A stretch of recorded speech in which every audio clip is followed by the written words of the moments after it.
অভিনয়শিল্পীদের ভারতের রাজনীতিতে হরহামেশা দেখা যায়। খেলার জগতের অনেককেও মাঝে মধ্যে রাজনীতির মাঠে নামতে দেখা গেছে। তারকাদের ইমেজ ব্যবহার করে নির্বাচনে পার হওয়ার প্রবণতা ভারতের রাজনীতিতে প্রবল। তাদের কতজন রাজনীতির লম্বা দৌড়ের ঘোড়া হতে পারেন সেটি অবশ্য ভিন্ন বিষয়। তবে লোকসভা নির্বাচনের ফলাফল প্রকাশিত হওয়ার পর সাবেক ক্রিকেট তারকা ইউসুফ পাঠান জানান দিয়েছেন তিনি রাজনীতির লম্বা ইনিংস খেলার জন্য তৈরি।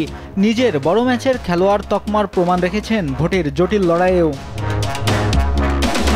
পশ্চিমবঙ্গের মুর্শিদাবাদের বহরমপুর থেকে নির্বাচনে জিতেছেন ভারতের হয়ে 2007 টি-20 ও 2011 ওয়ানডে বিশ্বকাপ জয়ী ইউসুফ পাঠান। হারিয়েছেন ভারতের কংগ্রেসের 5 বারের সংসদ সদস্য অধীর রঞ্জন চৌধুরীকে।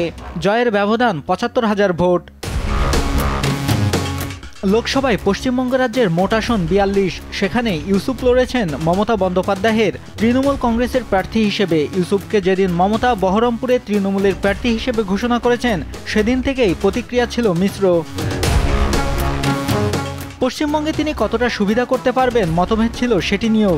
বিশেষ করে অভিজ্ঞ রাজনীতিক অধীর চৌধুরীর সঙ্গে তিনি টক্কর দিতে পারবেন কিনা তা নিয়ে ছিল অনেক শঙ্কা। কিন্তু শেষ পর্যন্ত লড়াইটা দারুণভাবে জিতেছেন ইউসুফ, অনেকটা তার মারকুটে ব্যাটিংয়ের স্টাইলের মতোই।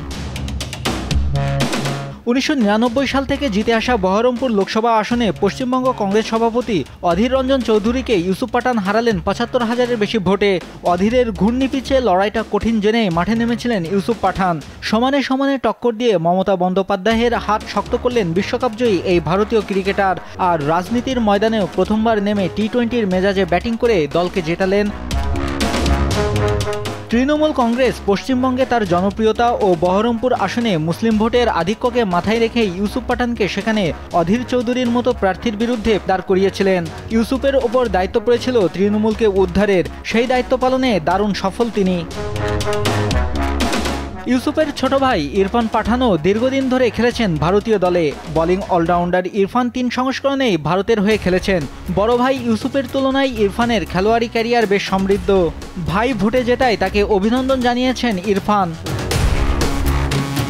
ইউসুফ পাঠানও ভারতীয় দলের হয়ে ওয়ানডে টি-20 খেললেও টেস্ট খেলেননি। তবে টি-20 ও ওয়ানডে বিশ্বকাপ জিতেছেন। আইপিএলে কলকাতা নাইট রাইডার্সের হয়ে 2 বার শিরোপা জিতেছেন। পশ্চিমবঙ্গে প্রার্থী হয়ে নির্বাচনে জিতেছেন ভারতের আরেক সাবেক ক্রিকেটার কীর্তি আজাদ। দুর্গাপুর বর্ধমান আসনে তিনি হারিয়েছেন ভারতীয় জনতা পার্টি বিজেপির হেভিওয়েট প্রার্থী দিলীপ ঘোষকে। দিলীপ পশ্চিমবঙ্গ রাজ্য বিজেপির শীর্ষস্থানীয় নেতা। কিছুদিন আগেও তিনি ছিলেন রাজ্য সভাপতি। নিউজ ডেস্ক, দেশ টিভি।